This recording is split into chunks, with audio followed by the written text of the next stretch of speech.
Hello and welcome to a new video. Today's video will be about the Kebos Lowlands update, which will be coming out tomorrow on the 10th of January. Kebos Lowlands will be a new area in SIA. On the screen right now you can see parts of the map. By the way, if you only want to watch certain parts of the video, below the video will be a pinned comment which has the timestamps for each of the different parts.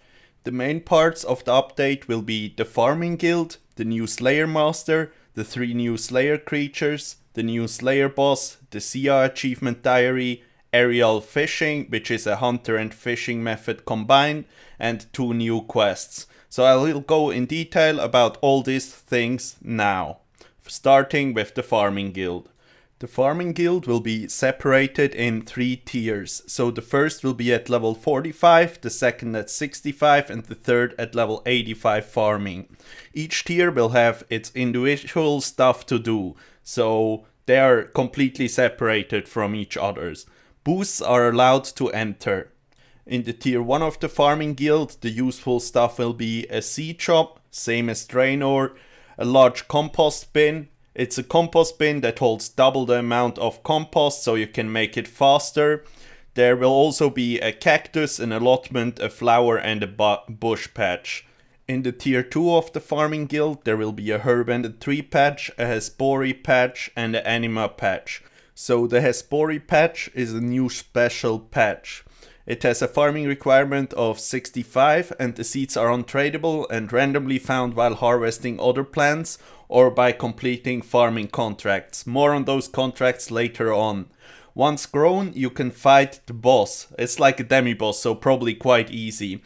The loot from it will be farming experience, seeds, untradeable anima seeds, white lily seeds, and the bottomless compost bucket. The anima patch gives some worldwide effects and it requires 76 farming. All seeds you can plant here are untradeable and you can only get them at Hespori. The Atta seed gives you increased yield, the Eosaur seed gives you a lower disease chance, and the Kranos seed increases the growth speed. It has a chance to skip certain cycles in the growth pattern. So the planted stuff will be immediately active and will be active for 3.5 days. You can check with Geomancy if it's still active, but you have to replace it after 3.5 days so it stays active. Nobody knows which one of them will be the most useful because Jagex hasn't shown any raids. The bottomless compost bucket is basically the rune pouch for compost for farming.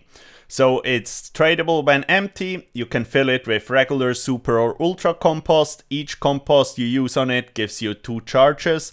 Using it on any farm patch uses 1 charge and gives the corresponding compost effect. So basically you only use half as much compost when using the bottomless compost bucket. It has a maximum of 10k charges. By the way, be careful not to charge it too much when you want to resell it, because when you empty it, you don't get the compost back. In the third tier of the farming guild will be a fruit tree and a spirit tree patch, as well as a new redwood patch and the Celastrus patch. Basically you can grow battle staffs there. I will go into detail about those now. The redwood patch will require level 90 farming to plant the redwood. So the seeds will be tradable, they come from nests, drops or farming contracts. So it takes 106 hours to grow the redwood tree, so that's around 4.5 days. I think it's close to a bank and it's thought as your private redwood tree. So you actually plant it and then you train wood cutting there. But remember, you don't get the +7 boost that you get in the woodcutting guild while chopping redwoods, so it might not be worth it. At level 85 farming you can plant the Celastrus tree. The seeds are tradable, they're rarely obtained from nests, drops or farming contracts. So they take 16 hours to grow, so the same time as a fruit tree would. You get Celastrus wood from them and with level 40 fletching you turn that wood into battle staffs. We don't have any numbers yet how good this will be and how much battle staffs you will get per tree. There will be farming contracts in the farming guild. So there's 3 tiers of different farming contractors and those will give you a task. Once you get the task, what you should farm in the farming guild, you do that task and you get a reward. The reward will be seed packs. This is basically Slayer for farming. We don't know how good the rewards will be or if it will be worth it yet. The update will also introduce several new seeds for old patches. Those grow into dragon fruit trees at level 81. This is the new best fruit tree. The fruit will be used to make the +4 fletch boost pie or bottled dragon breath to insta-charge dragonfire shields and dragonfire wards. White lily is a level 58 flower that protects all allotments. You will also be able to grow potato cacti at level 64 now and snapegrass at level 61. Both potato cacti and snapegrass will be removed from the Nightmare Zone shop tomorrow at the update. Now we switch over to Brimstone. This is a new place in Sia, which will host the new Slayer Master and the new Slayer Dungeon. By the way, this was the place where they originally wanted to put the Inferno at. So the new Slayer Master will be called Konar, and he has a combat level requirement of 75. He assigns you tasks in a certain area. So for example, he would tell you go kill Bloodwelts in the Slayer Tower, and it would only count if you killed the Bloodwelts in the Slayer Tower. You get 18 Slayer points per task, so that's the best Slayer points outside of Wilderness Slayer. And you get an additional Konar drop table that you can hit. I will go into that drop table a little bit now. So the Konar drop table can be hit on all Konar tasks, while you are on it, of course.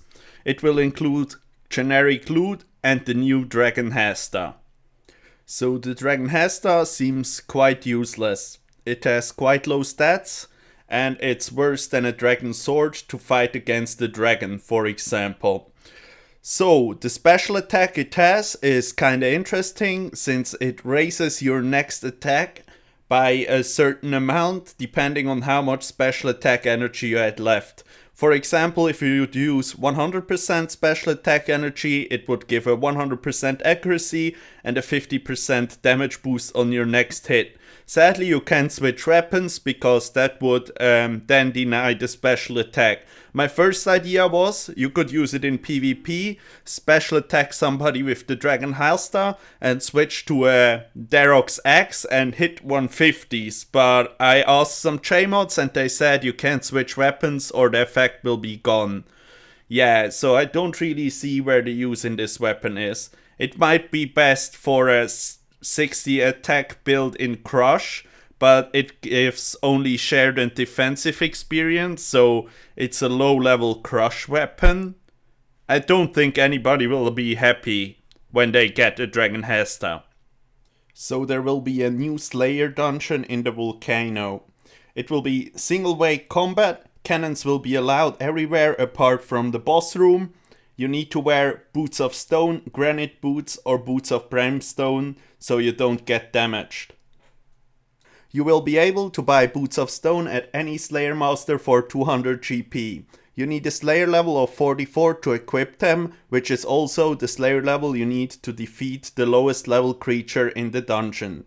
So the new Slayer creatures will be Sulfur Lizards at level 44, Worms requiring level 62 Slayer, Drakes requiring level 84 Slayer, Hydras requiring 95 Slayer, and the boss version of the Hydras requiring level 95 Slayer as well.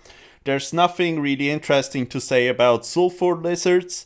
Worms will only drop the already existing Dragon Swords and Dragon Harpoons, so I'm not going to talk about those two things.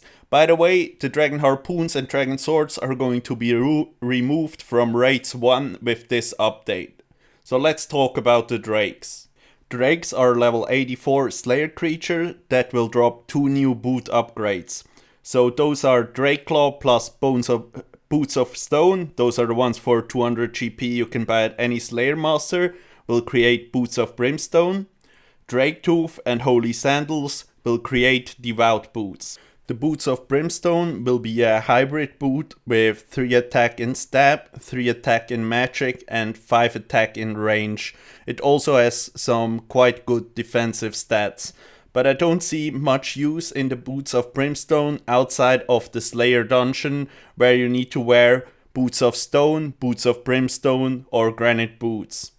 The wild boots are an upgrade from the holy sandals, which give 5 prayer bonus instead of 3. They also have the special effect that they count as a Saradomin item when inside God War's dungeon.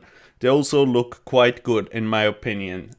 To kill Hydras you need a level 95 Slayer.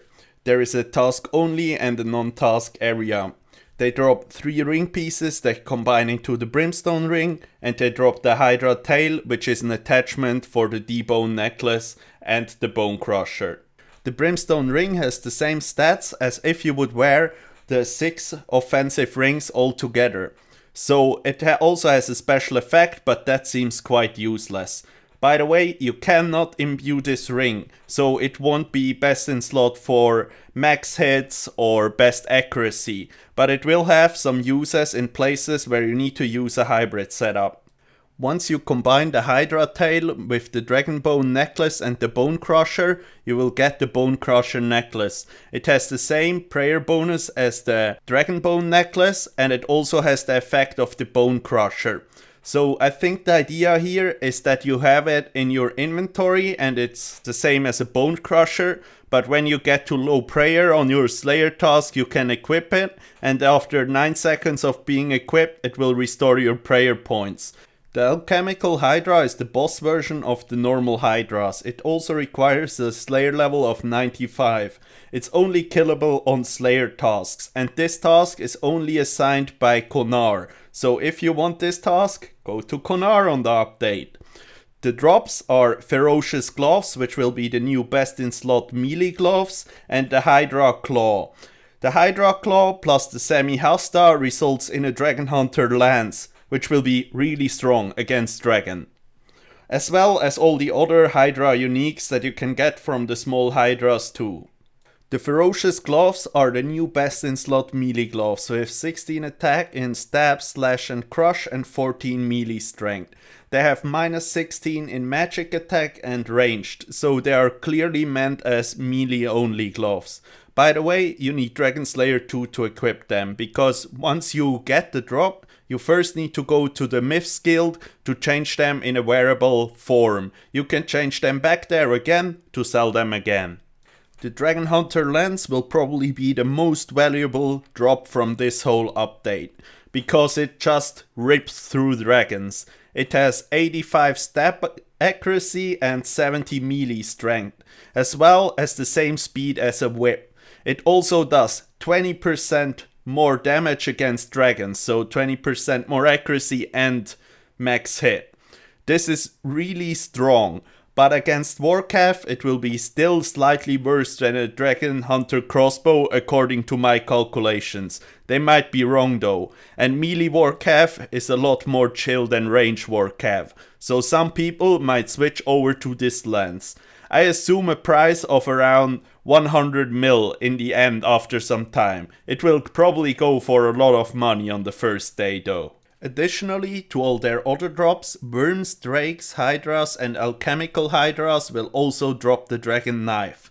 The Dragon Knife will probably be the strongest thing that comes to PvP since the Dragon Claws, because it has the same speed as Rune Knives while being slightly stronger. On most levels it has one more max hit. The special thing about the Dragon Knives compared to the Rune Knives is that the Dragon Knives have a special attack bar, so every noob can switch into an HES really quickly. Even their own special attack isn't too bad. For 25% of your special attack energy, you can throw 2 knives at once. So that means that you can throw 8 knives in 4.8 seconds. That's crazy. They hit like 24 max hit, so you're just destroying pures with that. By the way, by noob I mean myself. I'm hype as fuck about those knives. Aerial fishing is the new hunter and fishing combined training method. The explanation kinda sounds like it will be similar to minnows in intensity. So there are 4 different types of fish that you can catch there at various different levels. So they are on the screen right now. If you want to read it, pause and read it. Whenever you do aerial fishing, you have a chance of getting mulch pearls at a 1 in 100 rate on any catch. So you can buy an equipable fishing rod for 100 of them, an equipable fly fishing rod for 120 of them, or an equipable barbarian fishing rod for 150. You also can buy a cosmetic fish sack for 1000 of them. By the way, this is how the fish sack looks like, and the thing is holding in the hand is the golden tench. It has a really low chance that you can get this thing while doing the fishing. It has no stats, but it looks super ridiculous. At level 43 fishing and 35 hunter, you can expect 17k fishing and 25k hunter experience. You also get some cooking experience if you cut the fish. At level 99 fishing and 99 hunter, you can expect 60k fishing and 80k hunter experience. I'm not exactly sure how this compares to current efficiency meta, but I don't even know if you can tick manipulate here and exceed those rates. So for the CI achievement diary, I will not go over the required stats because everybody's looking to finish a different tier of diary and it would get really complicated. But I will include a link to the wiki in the pinned comment, and all the requirements and tasks are already listed on the wiki because the JMods showed the task on the stream. So I will only go over the rewards. First off, you will of course get your XP lamps, 2.5k, 7.5k, 15k and 50k XP in any skill that you reached above level 30, I think. So then you will also get the Radha's Blessing. Of course there's a version 1, 2, 3 and 4 of it, and it will go into your ammo slot because it's a blessing. And it will give you 0, 1, 1 or 2 prayer bonus depending on tier. If you get the Elite Diary done, it will be the best blessing in the game. Also 3, 5 or unlimited daily teleports to the current woodland, and a 2, 4, 6 or 8% chance to catch 2 fish at once, but this won't give any experience, and I don't know how many people actually still do fishing for money. There's no real useful reward from the easy diary. The medium diary has the cool reward of 5% chance to mine 2 dance essence blocks at once, so that will make Sia rune crafting a bit better. The hard reward gives you the ability to give all Slayer helms the Shazian Helm 5 effect by talking to someone, and a 5% increased yield from the Hosidius and Farming Guild herb patches. With the Elite Diary, you get 20 Slayer points instead of 18 from Konar, and you get the protection from the burn effect in the Hydra layer without the use of specialized footwear, as well as 10% additional blood runes from blood rune crafting. There will be 2 new novice quests, so they have really low requirements. Those are the Forsaken Tower and the Sand of Arceus. The only useful thing I see here is that the reward of the Sand of Arceus is 1.5k hunter experience. And if you get 1k hunter experience from the museum and 1k hunter experience from the Client of Corrent quest, you have the requirement to start the Sand of Arceus quest. So you never have to train hunter until level 17 from now on.